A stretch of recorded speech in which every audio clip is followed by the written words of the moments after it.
लड़की जो sexual harassment में एक मिनिस्टर पे जिसपे इतने एलिगेशन के तहत एफआईआर हुई है, क्या एक मुख्यमंत्री उस लड़की को पूरी पब्लिकली अनर्गल बोल रहा है?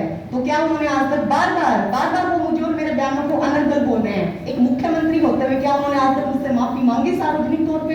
क्या आज तक उन्होंने अपना इस्तीफा दे दिया है? तो देखिए सर, मैंने उन्हें कोई अपशब्द नहीं कहे हैं।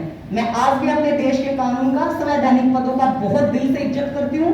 हाँ, पर्टिकुलर संदीप सिंह को बचाने के लिए, जो कि भाजपा का संगठन है, भाजपा की जो पार्टी है, जो भी ओम प्रकाश धनखड़िया जो हैं, वो संदीप सिंह को अपनी पार्टी में एबीसीडी भी नहीं गिनने देते।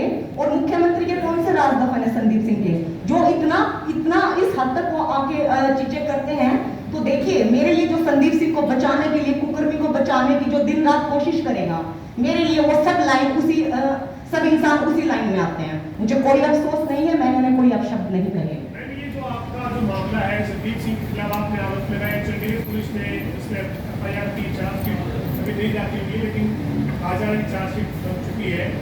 2 साल तक आप सर्विस कर रहे थे, 2 साल तक आपको करीब 1.5 साल जो कितना वक्त हो गया आप सर्विस कर रहे हैं? तो मैं आपको ये क्लियर कर देती हूँ कि मुझे 2 साल इस डिपार्टमेंट में आए नौकरी करते हुए नहीं हुए हैं। 30 सितंबर को मेरी यहाँ पे ज्वाइनिंग की गई थी, और उस ज्वाइनिंग के तहत जब से मैंने ये कंप्लेंट की है संदीप सिंह की, उससे पहले मुझे मेरे डिपार्टमेंट में कभी कोई ऐसी प्रॉब्लम नहीं आई। जब से मैंने संदीप सिंह की एफआईआर की है, ठीक उसी दिन से पूरे डिपार्टमेंट का नजरिया मेरे लिए बदल चुका था। और रही बात एक एम्प्लॉय की, सर देखिए, एम्प्लॉय से पहले मैं एक औरत हूँ, एक लड़की हूँ, एक बेटी हूँ, किसी की बहन हूँ। मैंने ये राइट किसी को नहीं दिया कि मेरी डिग्निटी और मेरी सेल्फ रिस्पेक्ट को कोई बार बार कुचले। रही बात जो लैंग्वेज थी, मैं एग्रेशन में थी, लेकिन मेरा कहा हुआ एक एक शब्द मुझे कोई रिग्रेट नहीं है, और मैंने सच बोला है, और मैं अपने हर वर्ड के साथ हूँ। और सिविल सर्विसेज के रूल की जहां तक बात आती है, तो क्या इस स्टेट के मुख्यमंत्री पे कोई कानून लागू नहीं होता? किस भी आप पे उन्होंने मुझे अनर्गल लड़की बोल दिया? किस भी आप पे? ये सवाल मेरा आपसे भी है, मेरी जनता से भी है, हर देश के उस आदमी से है, हर मर्द से है। मैंने मनोहर खट्टर जी को कभी राइट नहीं दिया कि वो मुझे एक अनर्गल लड़की बोले। क्या एक्शन लिया गया आज तक उन पे? क्या यहाँ के मुख्यमंत्री पे कोई एक्शन हुआ उस चीज का? ये मैं नहीं बोल रही हूँ, ये आप लोग इंटरव्यू लेने वाले हैं सीएम का, और सीएम इसका खुद जवाब देने वाले हैं। तो देखिए, वो मुख्यमंत्री होंगे, बिल्कुल होंगे, और मैं अपने देश की हर हायर अथॉरिटी, हर संवैधानिक पद की दिल से इज्जत करती हूँ। मैंने राइट उन्हें किसी को नहीं, उनको क्या किसी को नहीं दिए। वो मुझे अनर्गल बोलने वाले कोई नहीं होते हैं जी। तो ये चार्जशीट पे क्या उम्मीद है आपको? चार्जशीट देखिए, चार्जशीट पे जो बीजेपी सरकार है, इसका और प्रेशर है, और चार्जशीट का चंडीगढ़ पुलिस प्रेशर के हिसाब से काम कर रही है। अदरवाइज किसी भी एमएलए और मिनिस्टर्स के एफआईआर के बाद इतने लंबे टाइम में आप चेक करा लीजिए, ये पहला मिनिस्टर है जिसकी चार्जशीट देने में 8 महीने पूरे होने को हैं। संदीप सिंह वाले मामले में आपको कभी चुप रहने के लिए कुछ पैसे ऑफर हुए हैं, और कितने पैसे? जी, मुझे काफी बार पैसे ऑफर हुए हैं, और वो सारी डिटेल्स मैं हमारी इन्वेस्टिगेशन टीम को दे चुकी हूँ। जिनका फोन आए थे, जिन्होंने पैसा ऑफर किया है, वो सब पैसे से लेके वो सब चीजें मैं डिटेल्स और रिकॉर्ड के साथ चंडीगढ़ पुलिस प्रशासन को दे चुकी हूँ। जी, संदीप सिंह का नाम लिया गया था, उनके रिलेटिव्स थे, उन्होंने ही वो पैसे ऑफर किए थे, और जिन्होंने वो ऑफर किए थे वो उनकी सब डिटेल्स दे चुकी हूँ मैं चंडीगढ़ इन्वेस्टिगेशन टीम को। इससे पहले यहाँ पे प्रेस कॉन्फ्रेंस हो हुई थी, तो आपके जो मकान मालिक ओनर है वो भी आपके आरोप लगा रहे हैं कि आप उनके साथ जबरदस्ती कर रहे हैं, इस तरीके। क्या उसमें भी कोई राजनीति हो रही है? ये आरोप लगाने से सिद्ध नहीं होते हैं, पहली बात तो सर, क्योंकि मैं वो लड़की हूँ जो बोलने पे नहीं चलती, जो सबूत के साथ चलती हूँ।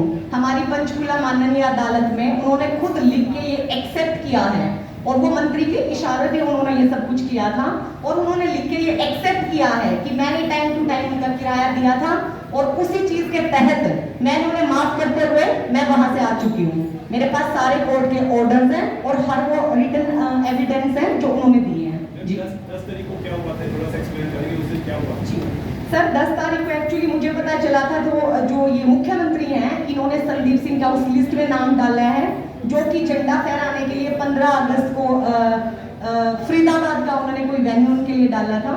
और 10 तारीख को सर देखिए, एक सेक्सुअल हैरेसमेंट की विक्टिम को कैसा लगेगा, जिसका मुख्यमंत्री बार बार चार्जशीट डिले करवाने में, और मुझ पे हर दिन प्रेशर क्रिएट कराने के लिए, और साथ ही संदीप सिंह से झंडा फहराने का, कौन सा उसने ऐसा सम्मान का काम किया है?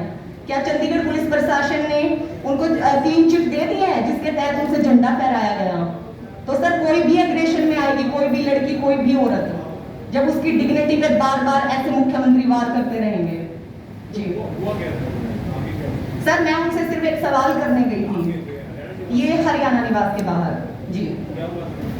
नहीं, वो एज यूजुअल वो पर्सनली टाइम देने के लिए तैयार है, पर वो ऐसे ऑफिशियली पब्लिकली वो मेरी किसी बात का कोई जवाब नहीं देना चाहते।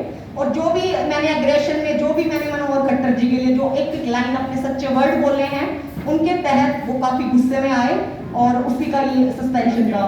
क्या बोला? जी क्या बोला था? मैंने ऐसी कोई गलत बात नहीं बोली, मैंने यही फैक्ट बोले हैं कि क्या इस देश में क्या मैसेज देना चाहती है बीजेपी सरकार कि जो रेप और सेक्सुअल हैरेसमेंट की जो कोशिश करते हैं वो लोग झंडा फहराएं। इससे तो जो आए दिन हमारे देश में, हमारी स्टेट में, हमारे हर न्यूज़पेपर भरे पड़े हैं, 10 साल की बच्ची का रेप करके मार दिया, क्राइम रेट है वो 27% बढ़ चुका है। 3668 जो केसेस हैं उनमें से 1781 केसेस जो है वो रेप के हैं। तो ये 27% वृद्धि कैसे हो गई है बीजेपी सरकार में लड़कियों की, औरतों की सेक्सुअल हैरेसमेंट के केसेस में? हम पिछले कुछ महीने पहले आपकी किसी पत्रकार के साथ भी कोई बहस हुई थी पंचकुला में, लगातार ये आरोप आप पर लग रहे हैं। देखिए सर, पत्रकार मेरे सारे भाई, मेरे देश के हैं, मेरा परिवार है। शिकायत तक दर्ज कराई है उनकी तरफ से, एप्लीकेशन जो है वो मूव करी है और उसमें ये कहा गया कि आपने उनके साथ बदसलूकी की धमकी दी। देखिए सर, मैं इतना, मेरे पास एनर्जी और टाइम कहीं नहीं होता है कि मैं किसी भी मेरे पत्रकार भाई से, आप सब इस चीज का बहुत बड़े पुख्ता सबूत हैं कि मैं आप लोगों से हमेशा हाथ जोड़ के रिक्वेस्ट करती हूँ। हाँ, कुछ अनफॉर्चुनेट पत्रकार आते हैं, ये आप भी जानते हैं, जो किसी और चैनल के माध्यम से आते हैं, उनमें से हुआ था कुछ ऐसा, लेकिन वो इतनी बड़ी बात नहीं थी, मैंने उसे अवॉइड किया।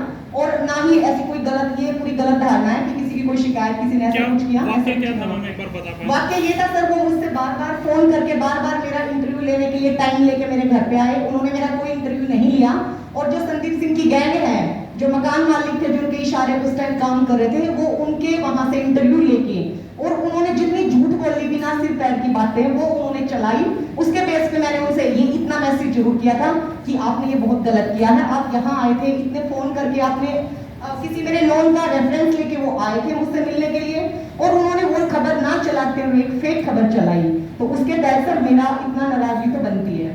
जी